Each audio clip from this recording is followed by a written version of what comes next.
Semoga kabar Bapak Ibu Guru dimanapun berada tetap sehat-sehat semuanya. Khususnya buat Bapak Ibu Guru yang mau mengikuti bertes PPG di tahun ini. Kali ini saya akan sampaikan buat Bapak Ibu Guru soal-soal bertes PPG khusus pelajaran ekonomi. Ini bagian yang ketiga Bapak Ibu ya. Kita langsung aja ke soal yang pertama. Seorang guru ingin mengetahui kemampuan siswa dalam mengatur dan mengelola perbedaan pendapat ketika dilakukan diskusi kelompok. Guru tersebut membuat lembar daftar cek atau checklist dalam bentuk skala yang harus diisikan oleh siswa untuk menilai teman kelompoknya.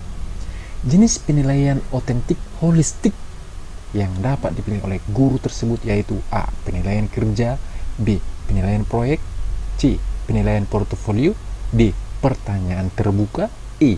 Penilaian diri.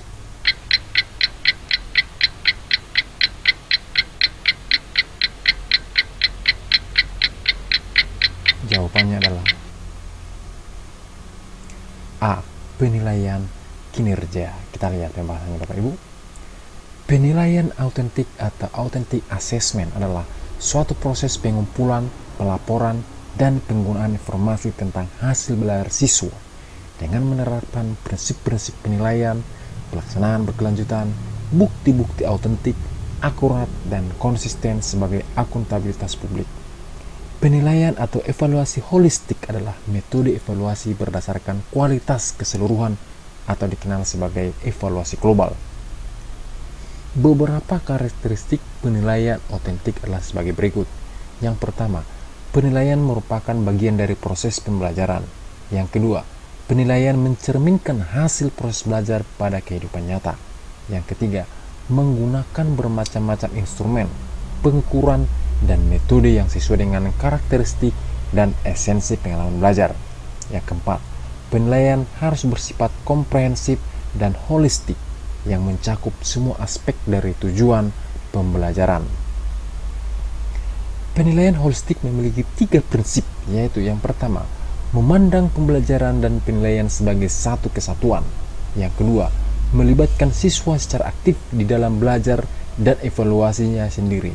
Yang ketiga, melihat perkembangan belajar siswa, baik sebagai individu maupun kelompok, sebagai suatu proses yang unik untuk menyeluruh dan terus menerus. Itu dia pembahasannya Bapak Ibu. Kita lanjut soal yang berikutnya.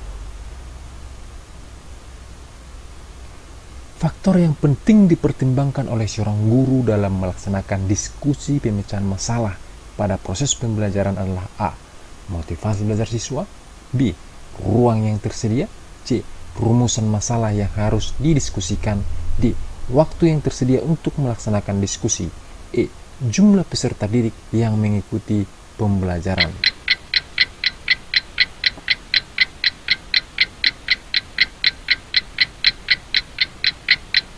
Jawabannya adalah C.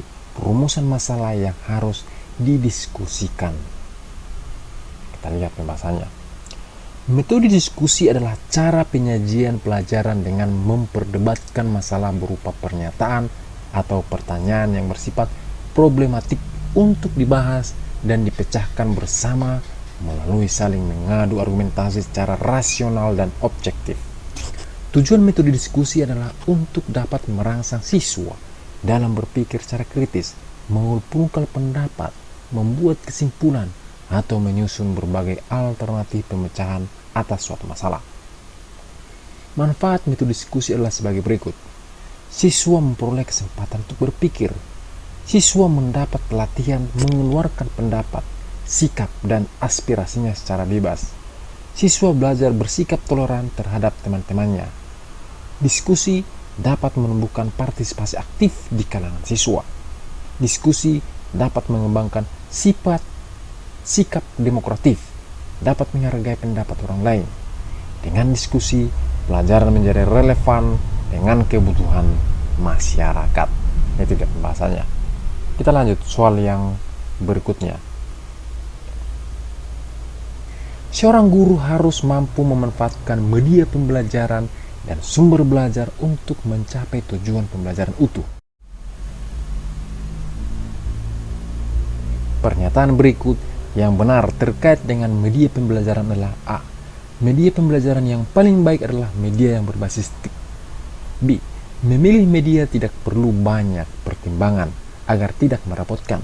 C. Sebuah media dapat digunakan untuk semua kegiatan pembelajaran. D. Media dapat digunakan sebagai pembawa pesan dalam suatu kegiatan pembelajaran. E. Semua media pembelajaran sama cara pemanfaatannya.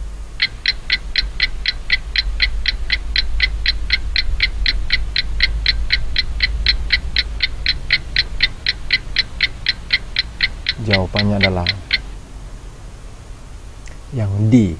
Media dapat digunakan sebagai pembawa pesan dalam suatu kegiatan pembelajaran.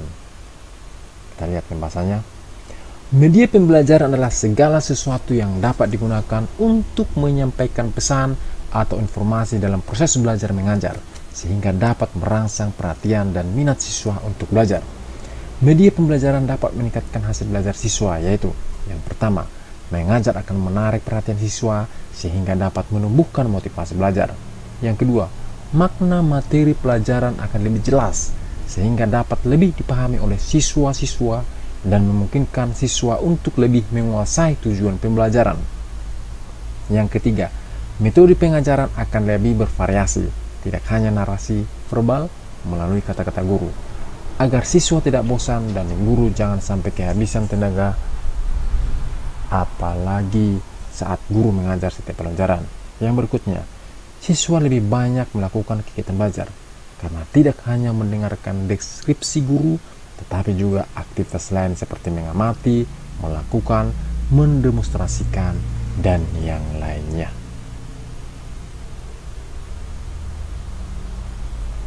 Kita lanjut soal yang berikutnya. Masalah pokok ekonomi yang perlu mendapatkan perhatian dengan sungguh-sungguh oleh perusahaan adalah barang apa yang diproduksi dan berapa jumlah. Hal ini disebabkan karena A. Pengorbanan sumber daya ekonomi yang sekecil-kecilnya harus mendapat hasil sebesar-besarnya. B. Kesalahan dapat mengalokasikan sumber daya akan berpengaruh buruk pada kegiatan ekonomi. C. Kelembatan dalam melakukan kegiatan produksi dapat menurunkan produktivitas. D. Kegiatan yang hanya memproduksi satu jenis barang dalam jumlah besar dapat menyebabkan kelebihan produksi. E. Penggunaan dana yang boros akan merugikan ekonomi nasional secara keseluruhan.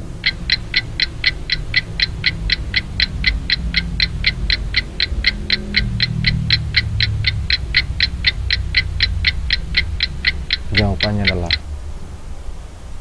yang B.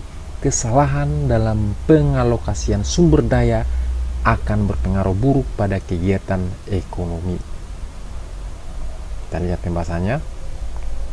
Masalah pokok ekonomi muncul karena kesepakatan yang dicapai antara kebutuhan manusia yang tidak terbatas dan sumber daya yang terbatas.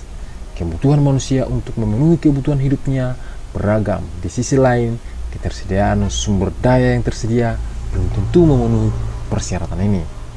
Adanya sumber daya yang terbatas dapat menimbulkan masalah. Apa masalah ekonomi utama yang dihadapi umat manusia? Salah satu contoh permasalahan ekonomi yang dihadapi manusia dalam hidup adalah terpenuhinya kebutuhan pangan, sandang, dan kebutuhan hidup lainnya. Kita lanjut soal berikutnya. Lingkungan di sekitar kita terbagi atas dua macam, yaitu lingkungan alam dan lingkungan buatan, di mana keduanya memiliki manfaat dan tujuan yang sama, yaitu A. Untuk memenuhi kebutuhan manusia, B.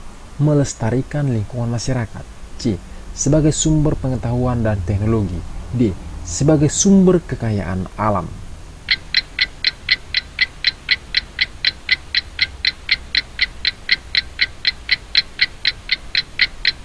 Jawabannya adalah yang A.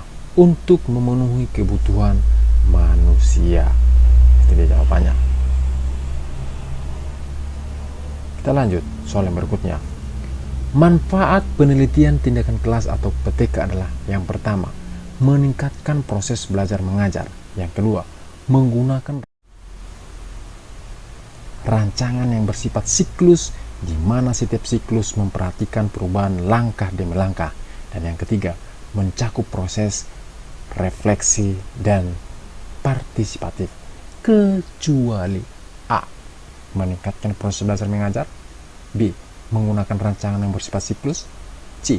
mencakup proses refleksi, D. menggunakan metodologi terbaru.